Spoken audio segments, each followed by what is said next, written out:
Dedo de Prosa, um tema de interesse do cidadão.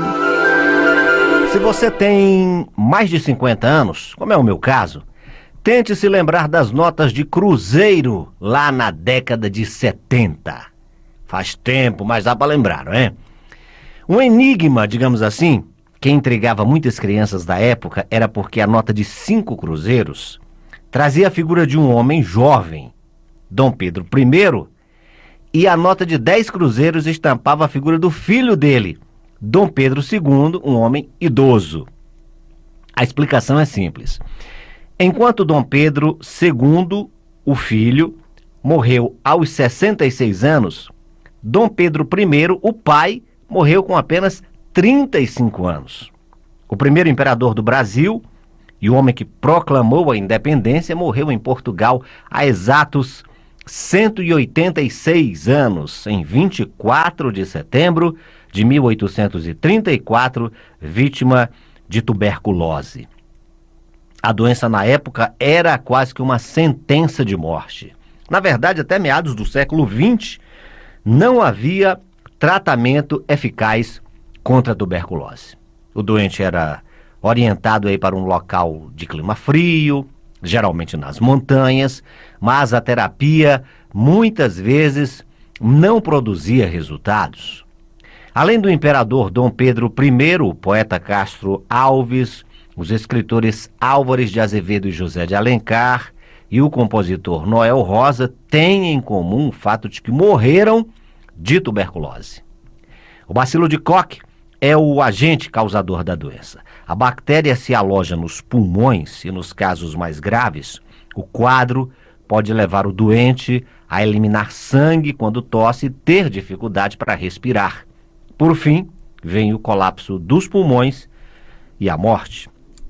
Felizmente, desde a descoberta da streptomicina, antibiótico desenvolvido em meados dos anos 40, ficou bem mais eficaz a terapia contra a doença. Aqui no Brasil, o tratamento é gratuito e é oferecido pelo Sistema Único de Saúde. Se o paciente segue direitinho o protocolo, a chance de cura é de praticamente 100%.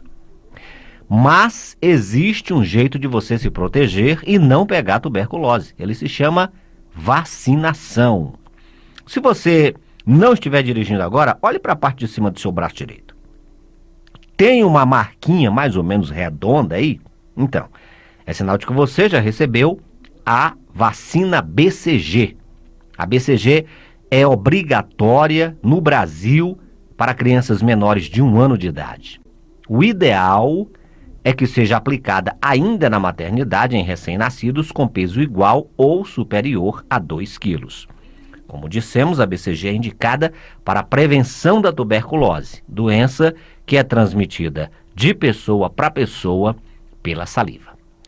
Bom, nós não estamos mais nos tempos de Dom Pedro I, em que só a menção da palavra tuberculose já provocava pânico, né? Como hoje tem cura para a doença, pode existir uma tendência para o relaxamento numa etapa importante do combate à doença, que é a vacinação. E é verdade que neste momento de pandemia está todo mundo esperando uma outra vacina, que é a vacina contra o coronavírus.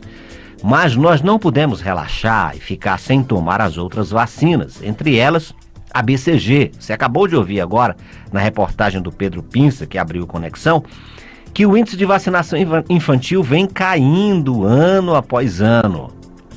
Pegue o cartão aí de vacinação seu, o dos seus filhos, veja aí se está todo mundo em dia com a BCG.